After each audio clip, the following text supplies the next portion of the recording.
اللہ نے مجھے 2 اتنی محبت اور خیال رکھنے والی بیٹیاں جو دی ہیں۔ انہوں نے ابیہا کے زرد سے چہرے کو ہاتھوں کے پیالوں میں لے کر بوسہ دیا۔ امی آپ سے ایک بات کرنی تھی، اس نے اجازت مانگی۔ ہاں کرو امی، وہ آپ رفاقت مکان مالک کی بات مان لیں۔ یہ کیا کہہ رہی ہو؟ وہ حیران ہوئی۔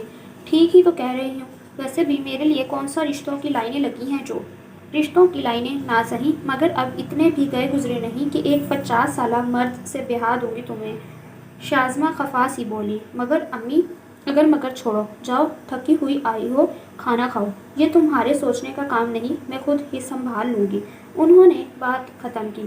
اچھا آپ بھی آرام کریں، میں نماز پڑھ لوں۔ ابیہا آنسو روکتے جلدی سے باہر نکلی۔ میرے مالک، میری بیٹیوں کو اپنے حفظ و امان میں رکھنا۔ جلد از جلد مجھ کو ان کے فرض ادا کرنے کی توفیق دے میرے مالک۔ شازمہ نے اپنی بیٹیوں کے اچھے نصیب کے لیے دعا کی۔ شازمہ بیگم کی شادی کم عمری میں ہی ہاشم مبین نامی اسکول ٹیچر سے ہوئی تھی۔ شازمہ کا تعلق اچھے خاصے معزز گھرانے سے تھا، مگر انہوں نے بہت بڑی غلطی کر کے خود کو اس گھرانے سے الگ کر لیا۔ شازمہ 19 سال کی تھی جب ان کے گاؤں کے گورنمنٹ اسکول میں میل ٹیچرز کی تقرری ہوئی۔ انہی میں ایک ٹیچر ہاشم مبین بھی تھا۔ شادبہ نے اس گبرو کو گاؤں میں دیکھا تو دل ہار بیٹھی، اور دیکھتے ہی دیکھتے دونوں طرف سے خطوط کا تبادلہ ہونے لگا اور بات شادی تک پہنچ گئی۔ شازمہ جانتی تھی کہ اس کے خاندان والے کبھی بھی ایک غیر خاندان میں معمولی ٹیچر سے بیاہ نہیں کریں گے، اس لیے اس نے ہاشم کو راضی کر کے خفیہ نکاح کر لیا۔ کچھ عرصہ وہ دونوں اس نکاح کو چھپا گئے، مگر حویلی میں کچھ مہمان شازمہ کا رشتہ دیکھنے آئے اور اسے پسند کر گئے اور شازمہ کے لیے نئی مصیبت چھوڑ گئے۔ ان حالات میں ہاشم نے گھر سے بھاگ جانے کو ہی بہتر جانا، مگر شازمہ اس کے لیے نہ مان لی۔ وہ جو کر چکی تھی وہ کافی تھا۔ گھر سے بھاگ کر وہ اپنے ماں باپ بھائیوں کے لیے گالی نہیں بننا چاہتی تھی۔ یوں ہی چند دن گزرے۔ جب منگنی کی ڈیٹ فائنل کی گئی، ہاشم مبین کو پتہ چلا تو انہوں نے فوراً شازمہ پر حق جتایا اور حویلی آ گئے۔ ہاشم مبین کے منہ سے نکلتے سچے انگاروں کو سب نے سنا، مگر پانی سر سے گزر چکا تھا۔ اس گھر کی اکلوتی بہن بیٹی تھی وہ لوگ نہ تو اسے معاف کر سکتے تھے اور نہ ہی سزا دے سکتے تھے، اس لیے بابا جان نے ایک چھوٹی سی تقریب رکھ کر شازمہ کو ہاشم مبین کے ساتھ رخصت کر دیا ہمیشہ کے لیے، اور سزا کے طور پر ان سے ہر رشتہ ناتا ختم کر لیا۔ وہ دن اور آج کا دن دوبارہ دونوں گھرانوں میں کوئی ملاقات نہ ہوئی۔ ہاشم اسے لے کر اسلام آباد آیا جہاں اس کی بوڑھی ماں تھی۔ کچھ عرصہ تو ٹھیک رہا، جب جمع پونجی اور سرمایہ ختم ہو گیا تو ہاشم کو کوئی ملازمت نہ ملی تو اس نے شازمہ کے ساتھ بد زبانی شروع کر دی۔ جب پیٹ میں روٹی نہ رہی تو کیسی محبت اور کہاں کی محبت۔ بس محبت کا کھیل ختم ہو چکا تھا۔ شازمہ اپنے فیصلے پر پچھتا رہی تھی، مگر وہ واپسی کا دروازہ خود ہی تو بند کر آئی، پھر کیسے جاتی واپس؟ ہاشم مبین بھی فارغ رہتا اور سارا دن گھر سے باہر رہتا، جس کا نتیجہ یہ نکلا کہ بری صحبت میں رہ کر ایک شرابی جواری بن چکا تھا۔ اکثر شازمہ کو مارتا پیٹتا۔ شازمہ یہ سب خاموشی سے سہتی، کوئی آگے پیچھے جو نہ تھا۔ حتیٰ کہ ابیہا اور نیہا کی پیدائش پر بھی ہاشم مبین کے رویے میں کوئی فرق نہ آیا۔ دونوں بہنیں ماں کو پیٹتا دیکھتی مگر اس قابل نہ تھیں کہ کچھ کر پاتی۔ شازمہ بھی اسی ذلت بھری زندگی کو قبول کر چکی تھی جو اس کی اپنی چوائس تھی۔ ابیہا میٹرک میں تھی جب ایک روز ہاشم مبین کی میت گھر آئی۔ زہریلی شراب پینے کی وجہ سے اس کی موت جوئے کے اڈے پر ہو گئی تھی۔ وہاں موجود دیگر لوگ ہی لاش گھر پہنچا گئے تھے۔ ہاشم مبین کی موت سے ان کے گھریلو لائف میں کوئی خاص فرق نہ آیا۔ شازمہ پہلے بھی سلائی کڑھائی کر کے گھر چلاتی تھیں اور اب بھی، مگر اب ابیہا نے گلی کے بچوں کو ٹیوشن دینا شروع کر دی تاکہ ماں کا ہاتھ بٹا سکیں۔ سال پڑ لگا کر اٹھتے گئے۔ ابیہا نے BA آنرز کمپلیٹ کر کے ایک پرائیویٹ کمپنی میں جاب کر لی، کیونکہ شازمہ کے بیمار ہونے کی وجہ سے خرچے پر گھر کا گزارا بہت مشکل ہو رہا تھا۔ اس نے 4 ماہ ایک ملک انڈسٹریز میں دانیال ملک کی سیکرٹری کی جاب کی اور 2 ہفتے پہلے ہی وہاں سے ریزائن کیا تھا۔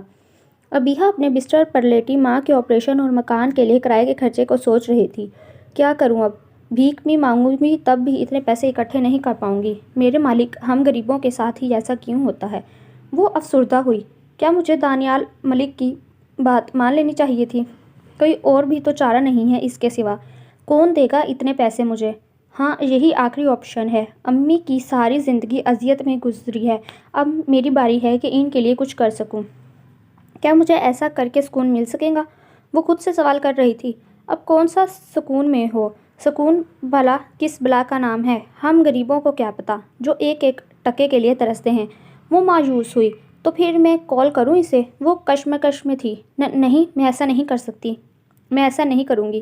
یہ آخری سوچ تھی جو ابیہا نے نیند کی وادیوں میں کھو جانے سے پہلے سوچی۔ بیا اٹھو، امی کو دیکھو، پتہ نہیں کیا ہو گیا ہے۔ نیہا نے سوئی ہوئی ابیہا کو جھنجھوڑا۔ کیا ہوا ہے؟ ابیہا ہڑبڑا کر اٹھی۔ امی کیا ہوا امی کو؟ ابیہا جلدی سے کھڑی ہوئی۔ پتہ نہیں، تم چلو جلدی، نیہا روتے ہوئے بولی۔ دونوں آگے پیچھے بھاگتی شازمہ کے کمرے کی طرف گئیں جہاں وہ جھکی بیٹھی بلڈ وامٹنگ کر رہی تھیں۔ امی کیا ہوا ہے؟ شازمہ ہرگز جواب دینے کی پوزیشن میں نہ تھی۔ نیہا تم سنبھالو امی کو، میں رکشہ لاتی ہوں، ابیہا کہتی باہر بھاگی۔ چند منٹ بعد وہ اور نیہا ماں کو سنبھالتی ہاسپٹل جا رہی تھیں۔ چادر میں لپٹی لڑکی زرار کو اپنی طرف بڑھتی محسوس ہوئی۔ اس نے ایک نظر اسے پھر دیکھا۔ وہ واقعی آہستہ آہستہ چلتی اسی کی طرف آ رہی تھی۔ میں آپ کو انفارم کر چکا تھا مس ابیہا ہاشم، جتنی جلدی ہو سکے اپنی مدر کو ایڈمٹ کروا کر آپریٹ کروائیں، ورنہ… جی میں کرتی ہوں کچھ۔ اوکے، ریسیپشن پر پیپرز سائن کریں اور چارجز سبمٹ کروا کر آپریشن کی ڈیٹ لیں۔ جی، ابیہا نے آہستگی سے کہا۔ ہم ڈاکٹر ربانی سر ہلاتے چلے گئے۔ ابیہا ریسیپشن پر آئی، ساری ڈیٹیل لے کر وہاں موجود لڑکی کو دیکھا۔ وہ کوئی ڈسکاؤنٹ مل سکتا ہے؟ وہ ہچکچاتی ہوئی بولی۔ میڈم، یہ پرائیویٹ ہاسپٹل ہے، نہ تو کوئی خیراتی ادارہ اور نہ ہی کوئی سیل ملا جہاں ڈسکاؤنٹ ملے۔ آپ کو پیپر سائن کرنے ہیں تو کریں، ورنہ میرا ٹائم ویسٹ نہ کریں۔ وہ کھڑا سا جواب دیتی پھر سے کمپیوٹر پر بزی ہو گئی۔ ابیہا اس ٹکے سے جواب کو سن کر فائنل فیصلہ کر کے مضبوط قدم اٹھاتی نیہا اور شازمہ بیگم کو واپس گھر لانے کے لیے چلتی۔ سیمل بیٹا کہاں ہو؟ وہ کچن میں تھی جب فرح بیگم کی آواز سنائی دی۔ جی امی کچن میں ہوں۔ چھوڑو یہ سب اور جا کر حلیہ ٹھیک کرو، تھوڑا تیار ہو جاؤ جا کر۔ رفت رشتہ کروانے والی کا فون آیا ہے، وہ کسی فیملی کو لے کر آ رہی ہے۔ فرح بیگم نے تیار ہونے کی وجہ بتائی۔ امی میں نہیں جاؤں گی کسی کے سامنے، وہ اکتائی۔ فضول مت بولو، چلو جاؤ شاباش۔ اپنی بھابھیوں کا پتہ ہے نا تمہیں، میرے ہوتے ہوئے تمہیں برداشت نہیں کرتی، جب میں نہ رہی تب جانے کیا کریں گی تمہارے ساتھ، اس لیے تنگ مت کیا کرو۔ چھوڑو یہ۔ فرح بیگم نے اس کے ہاتھ سے باؤل پکڑا۔ جا رہی ہوں صرف آپ کی خاطر، جاؤ میرا بچہ۔ انہوں نے چھوٹے بچے کے انداز میں اسے پچکارا۔ سیمل منہ بناتی کمرے میں تیار ہونے چلی گئی۔ بیا تم امی کو کیوں لے آئی ہو واپس؟ اگر پھر سے طبیعت بگڑ گئی تو؟ نیہا نے پریشانی سے پوچھا۔ 1-2 دن تک پیسوں کا انتظام کر کے پھر ہی ایڈمٹ کروائیں گے۔ اتنا بل کہاں سے دیتے ابھی ایڈمٹ کروا کر؟ ابیہا نے واپس لانے کی وجہ بتائی۔ کہاں سے ہوگا اتنے پیسوں کا انتظام؟ ابھی تو کرایہ بھی دینا ہے 2 ماہ کا، وہ رو دینے کو تھی۔ ہو جائے گا، تم فکر مت کرو اور امی کے پاس جاؤ، ابیہا سنجیدگی سے کہتی سیڑھیاں چڑھ گئی۔ ہیلو سر، السلام علیکم، میں ابیہا ہاشم۔ وہ ہچکچائی۔ اوہ ابیہا ہاشم، کہیے کیسے یاد کیا؟ دوسری طرف تمسخرانہ انداز میں پوچھا گیا۔ سر وہ ابیہا نے سوکھتے ہونٹوں پر زبان پھیری۔ جی ضرور کہیے، میں سن رہا ہوں۔ وہ محظوظ ہوا۔ سر وہ میں آپ سے ملنا چاہتی ہوں۔ ابیہا نے جلدی سے بات مکمل کر کے دل پر ہاتھ رکھا جس کی دھڑکن بے قابو ہو رہی تھی۔ ہاں۔ دوسری طرف بے ہنگم سا کہکا لگایا گیا۔ اتنی جلدی؟ اس نے ہنسی کے دوران پوچھا۔ سر کیا آپ مل سکتے ہیں؟ ابیہا نے غصہ دباتے ہوئے پوچھا۔ ضرور، تو پھر میں کل آفس آ جاؤں؟ نو مس ابیہا، آفس میں نہیں۔ کیوں؟ ایسی ملاقاتیں آفسز میں نہیں ہوتی۔ وہ ہنسا۔ تو پھر؟ وہ حیران ہوئی۔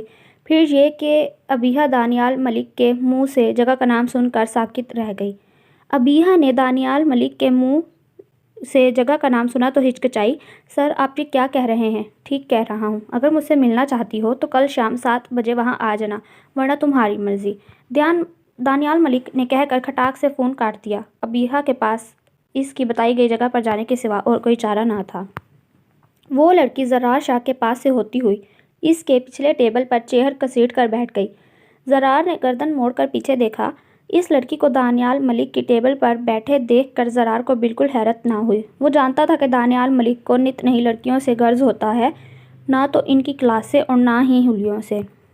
2 سال میں یہ نہ جانے کتنے رشتے تھے جو انکار ہو چکے تھے۔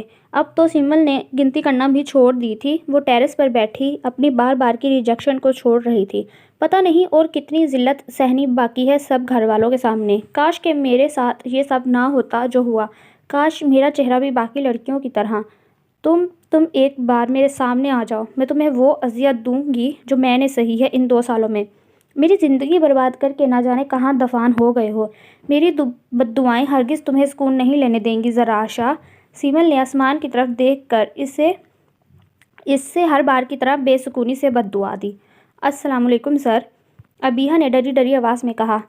دانیال ملک نے سر ہلا کر شراب کا گھونٹ بھرا۔ جی تو مس ابیہا ہاشم، کس سلسلے میں ملنا چاہتی تھیں آپ؟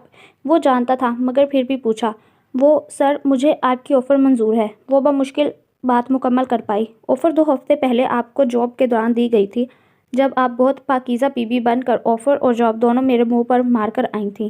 لفظ آفر سن کر زرار شاہ کے کان کھڑے ہو چکے تھے۔ آج وہ 3 کام ایک ساتھ کر رہا تھا، شراب، سگریٹ اور تیسرا پچھلے ٹیبل پر موجود دانیال ملک اور ابیہا ہاشم کی گفتگو۔ وہ جانتا تھا کسی کی پرسنل گفتگو سننا ایک غیر اخلاقی حرکت ہے، مگر پھر بھی وہ ایسا کر رہا تھا۔ اتنی جلدی شرافت کا چولا اتار پھینکا، ہاؤ اسٹرینج۔ وہ تمسخرانہ ہنسا۔ سر، مجھے پیسوں کی ضرورت ہے، وہ منمنائی۔ پیسوں کی ضرورت تو تب بھی تھی، از ناٹ؟ جی تو پھر سر پلیز اس دن کے لیے ایکسکیوز کرتی ہوں، اوکے؟ دانیال نے کندھے اچکائے۔ مگر 2 ہفتے پہلے کی آفر اور آج کی آفر میں تھوڑا رد و بدل ہوگا۔ وہ خباثت سے مسکرایا کہ کیا؟ وہ آفر 5 لاکھ اور 1 رات کی تھی، مگر اب یہ آفر 10 لاکھ اور 10 دن کی ہوگی۔ ایکچولی میں تمہیں اپنے ساتھ سنگاپور لے جانا چاہتا ہوں، کہو کیا خیال ہے؟ وہ گھونٹ بھرتا اسے ہی دیکھ رہا تھا۔ مگر سر، میں کیسے جان سکتی ہوں؟ وہ دانیال ملک کی کمینگی جانتی تھی، مگر اس قدر گندا ہے یہ آج جانا تھا۔ کیوں بھائی، ایسے کاموں میں تو ایسا ہی ہوتا ہے، اور ویسے بھی اتنے پیسوں میں پورے سال کی بکنگ ہو جاتی ہے، اور تم صرف 10 دن نہیں نکال پا رہی۔ سر پلیز ایسا مت کریں، میری مدر کا آپریٹ ہونا بہت ضروری ہے، مجھے پیسوں کی اشد ضرورت ہے، میں آپ کے ساتھ نہیں جا سکتی پلیز سر۔ میں آفر بڑھا دیتا ہوں، وہ کمینگی سے آنکھ مارتا بولا۔ نہیں سر، میں نہیں جا سکتی۔ Okay fine, as you wish, اگر نہیں منظور تو تم جا سکتی ہو، مگر میری ایک بات یاد رکھنا، اتنے پیسوں کی کوئی بھی تمہیں آفر نہیں دے گا، اور ویسے بھی بہت دیکھی ہیں تم جیسی۔ ابھی چند دن پہلے مجھے بے حیائی کے طعنے دیکھ کر آج اسی بے حیائی کی ہمیں بڑھنے آئی ہو، اور اسی طرح کل 10 تو کیا 5 لاکھ میں بھی باخوشی آؤ گی۔ وہ ہنسا۔ ہاں، اگر پیسے کم ہیں تو بتاؤ، میں اس کا متبادل ڈھونڈ دیتا ہوں۔ وہ میرا دوست ہے نا، رضی، اکثر آفس میں دیکھا ہوگا تمہیں، اسے بھی تم بھا گئی ہو، وہ بھی منہ مانگی قیمت۔ انف۔ ابیہا اس سے زیادہ اپنی نسوانیت کی تذلیل برداشت نہیں کر سکتی تھی، ٹیبل پر ہاتھ مار کر کھڑی ہوئی۔ انف دانیال ملک، تم تو انسان کہلانے کے لائق نہیں ہو، اس لیے میں اپنے الفاظ تم جیسے گندگی میں لتھڑے گلیس پر ضائع نہیں کروں گی۔ ایسی آفریں اپنے جیسوں کو دو سمجھیں، میری بے بسی نے مجھے تم جیسے شیطان کی آفر قبول کرنے کو مجبور کیا، ورنہ وہ غصے سے کہتی، چیئر کو ٹھوکر مارتی، آنسو روکتی کلب سے باہر نکلی۔ لعنت ہو مجھ پر، میں اتنا گر گئی کہ خود کو بیچنے چلی گئی۔ تف ہے مجھ پر ابیہا ہاشم، تف۔ آخر کو نکلی نا ایک جواری کی اولاد۔ وہ آنسو پونچھتی، خود ہی کو لعنت ملامت کرتی، سنسان سی سڑک پر تیز قدم اٹھاتی آگے بڑھ رہی تھی۔ میرے مالک، مجھے معاف کر دے، اتنا بڑا گناہ کرنے جا رہی تھی میں، اپنی عزت کی چادر اپنے ہی ہاتھوں داغدار کرنے چلی تھی۔ اف توبہ! میرے مالک، توبہ! نہ جانے کیسے میں نے ایسا سوچا بھی۔ پیچھے سے آتی بائک پر موجود نوجوان نے موقع سے فائدہ اٹھا کر ابیہا کے پرش کو جھپٹا۔ وہ اپنی سوچوں میں چلی جا رہی تھی، ایسی افتاد کے لیے ہرگز تیار نہ تھی۔ جھٹکا لگنے پر اچھلی۔ رکو، میرا پرس، میرا سیل! وہ چلاتی رہ گئی، مگر وہ لوگ اپنا کام دکھا کر جا چکے تھے۔ سیمل بیٹا، کیا کر رہی ہو؟ فرح بیگم نے سیمل کے روم میں آ کر اسے اسٹڈی ٹیبل پر بیٹھے دیکھ کر پوچھا۔ کچھ نہیں، بس ناول پڑھ رہی تھی۔ کوئی کام تھا کیا؟ وہ ماں کی طرف آئی۔ ہاں، یہاں بیٹھو میرے پاس۔ انہوں نے بیڈ کی طرف اشارہ کیا۔ سیمل نے بیڈ پر لیٹ کر سر ان کی گود میں رکھا۔ انہوں نے جھک کر بیٹی کا ماتھا چوما۔ اچھا، اب مسکا مت لگائیں، بتائیں کیا کام ہے؟ بہت بدتمیز ہو، مائیں بھی کبھی مسکا لگاتی ہیں اولاد کو؟ میں تو مذاق کر رہی تھی مائی سویٹ موم۔ سیمل نے مسکراتے ہوئے ماں کی طرف ہاتھ بڑھائے اور ان کے ہاتھ پکڑے۔ اچھا سنو میری بات، فرمائیں ملکہ عالیہ، وہ شرارت سے بولی۔ سیمل، اوکے سیریس۔ سیمل نے اپنے منہ پر انگلی رکھی۔ وہ تمہارے لیے ایک اچھا پرپوزل آیا ہے، وہ تو مسکرانا ہنسی۔ اچھا پرپوزل تو ہر 2-4 ہفتے بعد آتا ہے، مگر ہر اچھا پرپوزل آپ کی داغدار بیٹی کو ریجیکٹ کر جاتا ہے۔ امی کوئی نئی بات نہیں، وہ افسردہ سی بولی۔ ایسا نہیں کہتے میری جان، تم لاکھوں میں ایک ہو، آپ ماں ہیں اور آپ کو اپنی بیٹی ہر عیب سے شفاف ہی نظر آئے گی۔ میری بیٹی میں کوئی عیب نہیں، فرح بیگم تڑپ کر بولیں۔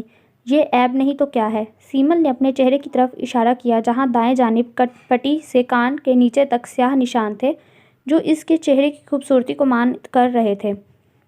یہ سب ہونا لکھا تھا میری جان، فرح بیگم نے اس کے آنسو پونچھے۔ مگر میرے ساتھ ہی کیوں؟ وہ ماں کے گلے لگ کر پھوٹ پھوٹ کر رو دی۔ ابھی جو لڑکی یہاں سے نکلی ہے وہ کس طرف گئی ہے؟ زرار شاہ نے کلب کے گیٹ پر موجود گن مین سے پوچھا۔ کون سر؟ ابھی چند منٹ پہلے جو نکلی ہے۔ سر وہ لڑکی جس نے چادر اوڑھ رکھی تھی، یہاں چادر اس کی پہچان بن گئی تھی اور وہ بدبخت اسی چادر کو اتارنے چلی تھی۔ ہاں وہی۔ سر وہ دائیں طرف گئی ہے۔ کیا آپ جانتے ہیں اسے؟ جتنا پوچھا گیا ہے اتنا ہی جواب دو، انڈرسٹینڈ؟ وہ غصے سے کہتا دائیں طرف بھاگا۔ گن مین نے حیرت سے اسے ایک لڑکی کے پیچھے بھاگتے دیکھا۔ میں کیوں یہاں ہوں؟ مجھے بھی لے جاؤ، لے جاؤ مجھے بھی، لوٹ لو سب، بکاؤ مال ہوں میں۔ ہاں آؤ لگاؤ میری بولی، میں تیار ہوں، لگاؤ بولی۔ ابیہ پرس چھین جانے کے صدمے سے زمین پر بیٹھے بنا سمجھے چلائے جا رہی تھی۔ پرس میں موبائل اور چند ہزار روپے تھے جو ایک کولیگ سے مانگ کر لائی تھی تاکہ گھر کا کرایہ ادا ہو سکے، اور اب پرس چھین چکا تھا اور وہ صدمے سے چور گھٹنوں میں سر دیے اونچی آواز میں رو رہی تھی۔ کچھ فاصلے پر کھڑا زرار شاہ یہ چیخو پکار سن سکتا تھا۔ وہ آہستگی سے چلتا ہوا اس کے پاس آیا۔ ابیہ نے اپنے قریب کسی کی موجودگی کو محسوس کرتے گھٹنوں سے سر اٹھایا اور اسٹریٹ لائٹ کی مدھم روشنی میں اسے اپنی طرف دکھتے اس ہینڈسم شخص کو دیکھا۔ یہ یقیناً اسی کلب سے میرے پیچھے آیا ہوگا۔ وہ جلدی سے کھڑی ہوئی۔ میں تمہارے ساتھ جانے کو تیار ہوں۔ پرس چھیننے کا صدمہ شاید اس کے دماغ کو مفلوج کر سکتا تھا، اس لیے پھر سے وہی کچھ کہہ رہی تھی جس سے ابھی چند منٹ پہلے توبہ کی تھی۔ مگر پیسے اپنی مرضی کے لوں گی۔ میں خوبصورت ہوں، یقین نہ آئے تو وہاں۔ ابیہ نے کچھ فاصلے پر موجود اسٹریٹ لائٹ کی طرف اشارہ کیا۔ وہاں روشنی میں لے جا کر دیکھ لو، وہ پاگلوں کی طرح اشارے کرتے ہوئے بولی۔ زرار شاہ کو آج اتنے عرصے بعد پھر سے کسی لڑکی پر ترس آیا تھا، یا پھر شاید اس کی بے بسی بے چارگی پر ترس آیا تھا، اس لیے آہستگی سے مزید قریب ہوا۔ بائیں ہاتھ میں پکڑے چیک کو آگے بڑھایا جو وہ آتے ہوئے گاڑی میں موجود چیک بک سے سائن کر لے آیا تھا۔ یہ لے لو، جتنے پیسوں کی تمہیں ضرورت ہے اس سے کہیں زیادہ ہے، مگر میری ایک بات یاد رکھنا، عورت کی عزت، اس کی نسوانیت اتنی ارزاں نہیں ہوتی کہ چند پیسوں کے عوض بیچ دی جائے۔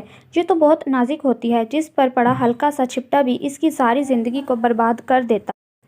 اور جو عورتیں اپنے ہاتھوں اپنی عزت بیچتی ہیں، پھر وہ خود کو عورت کہلوانے کی حقدار نہیں۔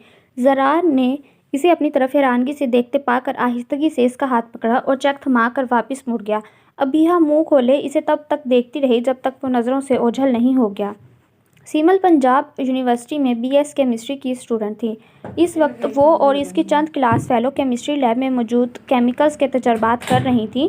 یونیورسٹی میں چند دن پہلے آکسفورڈ یونیورسٹی کے کچھ اسٹوڈنٹ کسی سروے کے سلسلے میں پاکستان آئے تھے۔ ان اسٹوڈنٹس میں زرار شاہ بھی شامل تھا۔ زرار شاہ اپنی 22 سالہ زندگی میں دوسری دفعہ پاکستان آیا تھا۔ پہلی دفعہ 15 سال کی عمر میں عالم شاہ باپ کے ایکسیڈنٹ پر صرف ایک ہفتے کے لیے، اور دوسری بار اب۔ اسی لیے اب وہ پاکستان بلکہ لاہور کو ان چند دنوں میں اچھی طرح دیکھ لینا چاہتا تھا، اور اس کام کی شروعات وہ یونیورسٹی سے کر چکا تھا۔ آج اس نے مختلف ڈپارٹمنٹس کا وزٹ کیا تھا اور اب تھکن سے چور ہاسٹل کی طرف بڑھ رہا تھا کہ اچانک اس کی نظر کیمسٹری لیب کے بورڈ پر پڑی۔ اس نے اپنے قدم ہاسٹل کے بجائے اس طرف موڑ دیے، اب وہ لیب جا رہا تھا۔ زرار شاہ جاتے جاتے نہ صرف چیک چھوڑ گیا بلکہ اپنا لمس بھی ابیہ ہاشم کے ہاتھوں پر چھوڑ کر جا چکا تھا۔ سنو، رکو، کون ہو تم؟ رکو، میری بات سنو پلیز۔ ابیہ اس کے اوجھل ہوتے ہی ہوش میں آ کر اس کے پیچھے بھاگی، مگر وہ جا چکا تھا۔ وہ حیرت سے اپنے ہاتھ میں موجود 10 لاکھ کے چیک کو دیکھ رہی تھی۔ لیب میں مختلف کیمیکلز کی بو نے زرار شاہ کا استقبال کیا۔ وہ آہستہ آہستہ قدم اٹھاتا ارد گرد کا جائزہ لے رہا تھا۔ سیمل، وہ دیکھو زرار شاہ۔ ہمنا نے اسے ہلایا جو ایسڈ کے جار کو احتیاط سے ٹیبل پر رکھ رہی تھی۔ ایڈیٹ، یہ ایسڈ ہے، گر گیا تو؟ سیمل نے اسے گھور کر کہا۔ چھوڑو اس ایسڈ ویسڈ کو، وہ دیکھو زرار شاہ۔ ہمنا نے کچھ فاصلے پر موجود زرار کی طرف اشارہ کیا۔ تیرے مامے کا پتر ہے یہ زرار شاہ جو کان کھائے جا رہی ہو؟ وہ چڑی۔ ارے نہیں یار، وہ آکسفورڈ یونیورسٹی کا اسٹوڈنٹ ہے۔ ہاں تو میں کیا کروں اسے؟ سیمل نے ایک نظر اس